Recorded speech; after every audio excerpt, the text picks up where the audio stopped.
Hey everybody, welcome back to Young, Dumb, and Sober. Today is Wednesday, which means it's time for another episode of dumb, quick, sober tips. Before I bestow upon you my infinite wisdom, let me first say, hit the bell! That way, you get notifications every time we upload new content. That means every Wednesday, and every other time that we upload it. It'll be like a surprise. Just do it, okay? Subscribe to this channel. So our sub count rises and YouTube can send us a plaque. And because we want to stay connected with you guys and all that other stuff too. Like this video. Too soon to ask for a like?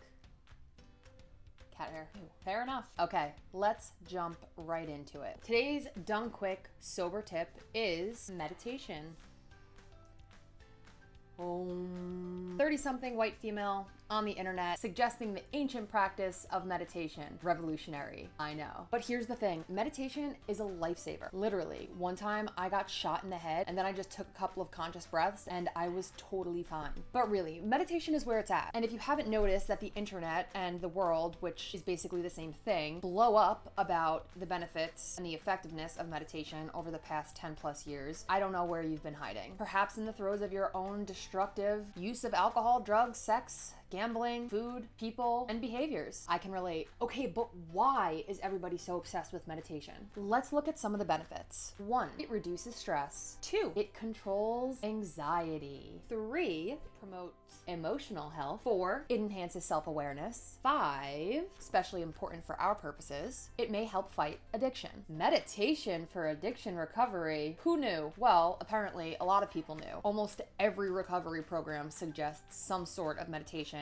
as a part of a successful, effective, and thorough lifestyle of sobriety. And when I say that it may help fight addiction, that's just from my sources. When it comes to my personal experience, it definitely helps. It has done wonders throughout my recovery for the past 3 years. Studies show that meditation helps develop mental discipline and willpower, which can help you avoid triggers for unwanted impulses and can help you redirect unwanted thoughts and habits as they relate to your addiction. Like I said, so many recovery programs and addiction programs mention meditation as a main point of focus for sobriety and recovery, whether you're in early sobriety or you're in long-term sobriety or you're just considering it. It's definitely something that you should think about incorporating into your daily life. Who says that meditation can help addicts and alcoholics and substance abusers and everything else we call ourselves? For one, 12-step programs. 12-step programs strongly suggest the use of prayer and meditation as a part of a thorough and successful method of addiction recovery. Step 11 states, sought through prayer and meditation to improve our conscious contact with God as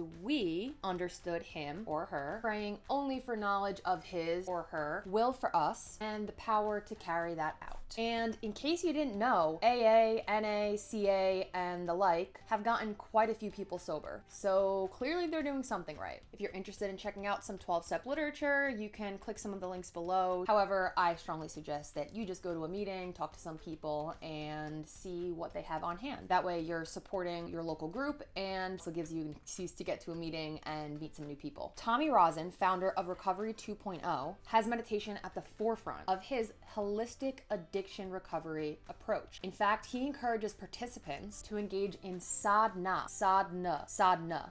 also known as daily practice, which is a mixture of mindful breathing, mindful moving, and mindful sitting. That's done first thing in the morning. I'm currently doing the 40-day guided journey with Recovery 2.0, and the sadhana has been very helpful for me. It is definitely something that's worth looking into. Y12SR, also known as Yoga 12-Step Recovery, focuses heavily on the tenets of 12-step programs, but also has a major incorporation of yoga, which is basically moving meditation. Y12SR was created by Nikki Myers, coined the phrase, "The issues are in our tissues." Holly Whitaker, author of the controversial and, might I add, incredible book, Quit Like a Woman, also suggests meditation as a part of a daily ritual for sustained sobriety and recovery. Here's what she says. Meditation is the superfood of recovery. It centers you, primes your parasympathetic nervous system, and gives that brain of yours space to make decisions. Okay, so if you're not already convinced that meditation is something that actually works and that is good for people who are in recovery or who are seeking sobriety, probably gonna take more than a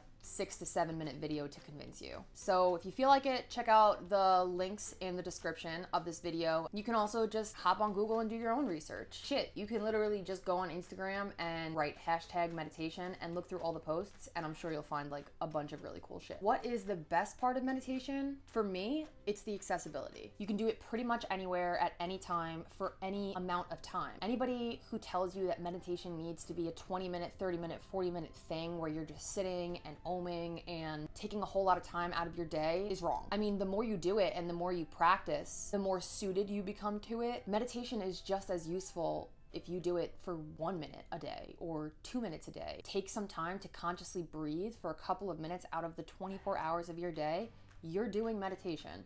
You're doing it right too. It's all about the conscious decision to do it. And it doesn't matter about how long you do it. Focus more on creating consistency around your meditation practice rather than worrying about if you're doing it right or if you're doing it for long enough or sitting correctly. All of that stuff will fall into place. My favorite meditation tool so far has been Insight Timer. It has literally thousands of guided meditations, music meditations, sound meditations, different types of teachers, different forms of meditation. You have access to this huge library. You're sure to find something that works for you. And while that might sound overwhelming, the app is very user-friendly. It also has a bunch of courses that are dedicated to beginners, and it also has a bunch of courses and one-off meditations that relate specifically to addiction recovery. Definitely give that a download, and I would even suggest going as far as paying the extra for premium membership, which is what I do. It's like $5 a year, and you get access to like a ton more stuff. It's totally worth it. Okay guys, honestly, I could talk about meditation for hours on end, but